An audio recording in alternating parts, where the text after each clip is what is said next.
My dear friends, ഞങ്ങൾ എല്ലാവരും കൂടെ ഒരുങ്ങി ഇത് എങ്ങോട്ടാണോ പോകുന്നത്? കണ്ടിട്ട് ഡൗട്ടൊന്നും അടിക്കേണ്ട. ഞങ്ങൾ കല്യാണത്തിനൊന്നും പോവല്ല, ഒരു നെയിമിംഗ് സെറമണിക്ക് പോവുകയാണ്.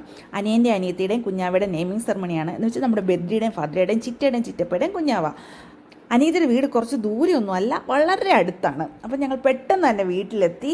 ഭദ്രക്കുട്ടി അവിടെ ഇരുന്ന കുഞ്ഞാവയൊക്കെ കാണുന്നുണ്ട്. ബെദ്രി ഇവിടെ മുണ്ടും മടക്കി കുത്തി എന്തോ ഒക്കെ ചെയ്യുന്നുണ്ട്. അങ്ങനെ തന്നെ നെയിമിംഗ് സെറമണിക്കുള്ള ഒരുക്കങ്ങളെല്ലാം റെഡിയായി കഴിഞ്ഞു. ബെദ്രി ആകെ കലിപ്പിൽ അവിടെ നിൽക്കുക. കാര്യം എന്ന് വെച്ചാൽ മുണ്ടും മടക്കി കുത്തി ഓടിച്ചാടി കളിച്ച് ഒന്ന് മുട്ടും കുത്തി ചെറുതായിട്ട് വീണ്. അങ്ങനെ ആൾ ഭയങ്കര കരച്ചിലും ബഹളവും ഒക്കെ ആയിരുന്നു. കറക്റ്റ് സമയത്ത് ആകെ കലിപ്പിൽ അവിടെ നിൽക്കുമായിരുന്നു. അങ്ങനെ നെയിമിംഗ് സെറിമണിയൊക്കെ നല്ല അടിപൊളിയായിട്ട് കഴിഞ്ഞു. കുട്ടിയുടെ പേരെന്താണെന്നോ? നീൽ. വീട്ടിൽ സായി എന്ന് വിളിക്കും. പിന്നെ ദേ ഇവിടെ ഭദ്രക്കുട്ടിയും ഒരു കുഞ്ഞാവയ്ക്ക് ഉമ്മയൊക്കെ കൊടുത്ത് കളിക്കുന്നുണ്ട്. അത് ഭദ്രക്കുട്ടിയുടെ അനിയത്തി വാവയാണ്. അനിയത്തി വാവയുടെ അമ്മയാണ് ലക്ഷ്മി. അതിൻ്റെ ഇടയ്ക്ക് ബദ്രി അതൊന്നും ഇഷ്ടപ്പെടാത്ത രീതിയിൽ അവിടെ നിൽക്കുന്നുണ്ട്. എന്നിട്ട് എൻ്റെ അടുത്ത് ഇടയ്ക്ക് പറയുന്നുണ്ട്, അമ്മ എന്നെയും കൂടെ ഒന്ന് എടുക്കാം. ഞാൻ പറഞ്ഞു, പിന്നെ രണ്ടുപേരെ അപ്പുറം ഇപ്പുറത്തും ഒക്കത്ത് വെക്കാൻ പോവില്ലേ, നീ വേണേൽ ചിമ്മൂമ്മയുടെ അടുത്ത് പോയി നിൽക്കാൻ പറയുന്നുണ്ട്. എന്നിട്ട് ഫുഡിങ് എല്ലാം കഴിഞ്ഞ് ഭദ്രക്കുട്ടി ഇച്ചിരി ആക്റ്റീവായിട്ട് താഴത്തൊക്കെ ഇറങ്ങി ഒന്ന് ചെറുതായിട്ടൊക്കെ കളിക്കുന്നുണ്ട്. അങ്ങനെ ഗസ്റ്റ് എല്ലാം ഒരുവിധം പോയി കഴിഞ്ഞപ്പം തിരിച്ച് ഞങ്ങളും ഞങ്ങളുടെ വീട്ടിലോട്ട് പോരുന്നു.